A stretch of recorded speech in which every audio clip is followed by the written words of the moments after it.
Psaume 78. Les leçons de l'histoire d'Israël.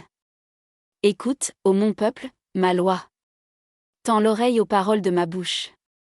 J'ouvre la bouche en parabole. J'évoque du passé les mystères.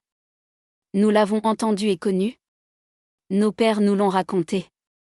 Nous ne le tairons pas à leurs enfants. Nous le raconterons à la génération qui vient. Les titres de Yahvé et sa puissance. Ces merveilles telles qu'il les fit. Il établit un témoignage en Jacob. Il mit une loi en Israël. Il avait commandé à nos pères de le faire connaître à leurs enfants, que la génération qui vient le connaisse.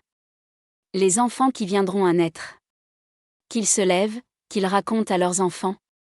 Qu'ils mettent en Dieu leur espoir. Qu'ils n'oublient pas les hauts faits de Dieu. Et ses commandements, qu'ils les observent.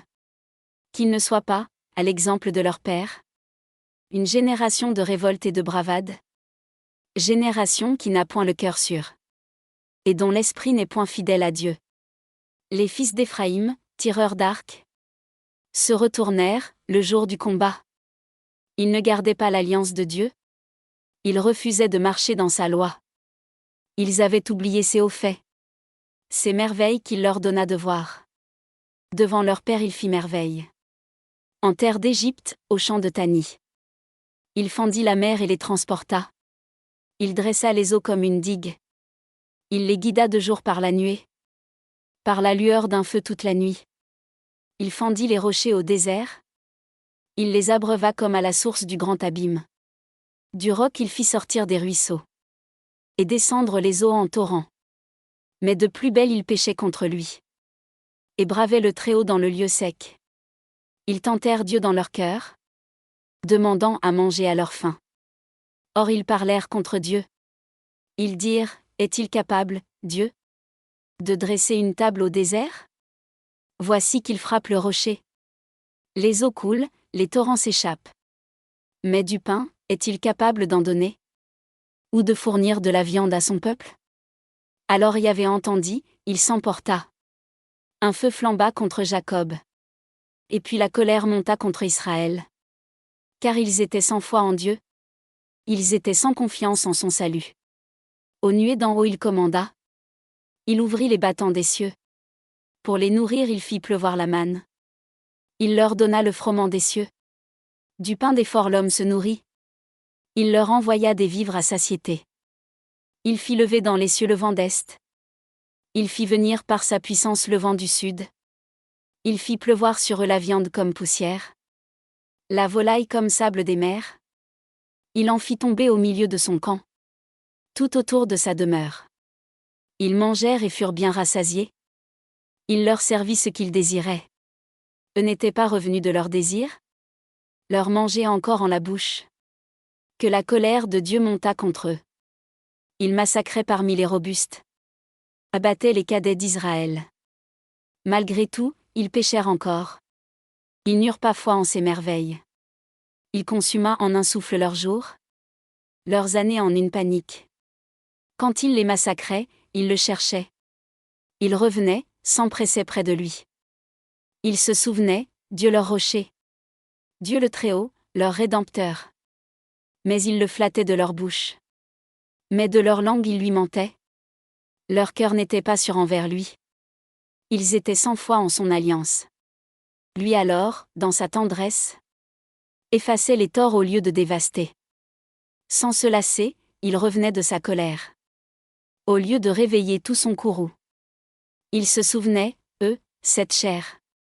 Souffle qui s'en va et ne revient pas. Que de fois ils le bravèrent au désert. L'offensèrent parmi les solitudes. Ils revenaient tenter Dieu. Affliger le Saint d'Israël. Sans nul souvenir de sa main. Ni du jour qu'il les sauva de l'adversaire.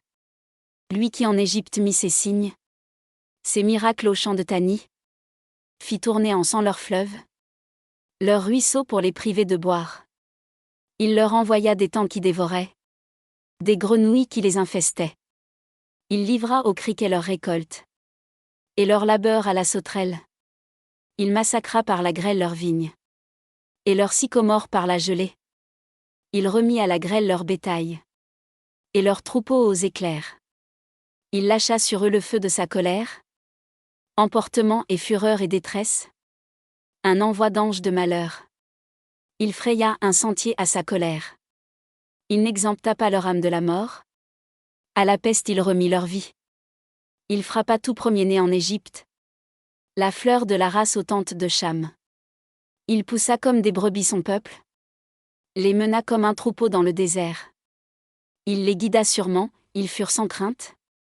Leurs ennemis, la mer les recouvrit.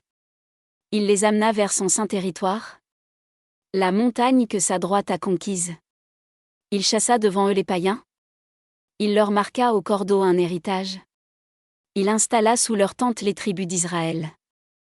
Ils tentaient, ils bravaient Dieu le Très-Haut. Se refusaient à garder ses témoignages. Ils déviaient, ils trahissaient comme leur père. Se retournaient comme un arc infidèle. Ils l'indignaient avec leur haut lieu. Par leurs idoles ils le rendaient jaloux. Dieu entendit et s'emporta.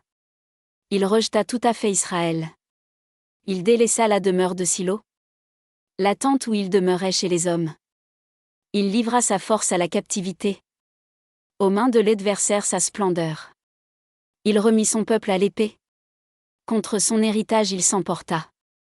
Ses cadets, le feu les dévora. Ses vierges n'eurent pas de chant de noces. Ses prêtres tombèrent sous l'épée. Ses veuves ne firent pas de lamentation. Il s'éveilla comme un dormeur, le Seigneur. Comme un vaillant terrassé par le vin. Il frappa ses adversaires au dos. Les livra pour toujours à la honte. Il rejeta la tente de Joseph. Il n'élut pas la tribu d'Éphraïm. Il élut la tribu de Juda. La montagne de Sion qu'il aime. Il bâtit comme les hauteurs son sanctuaire. Comme la terre qu'il fonda pour toujours. Il élut David son serviteur. Il le tira des parcs à moutons. De derrière les brebis mères il l'appela. Pour paître Jacob son peuple. Et Israël son héritage.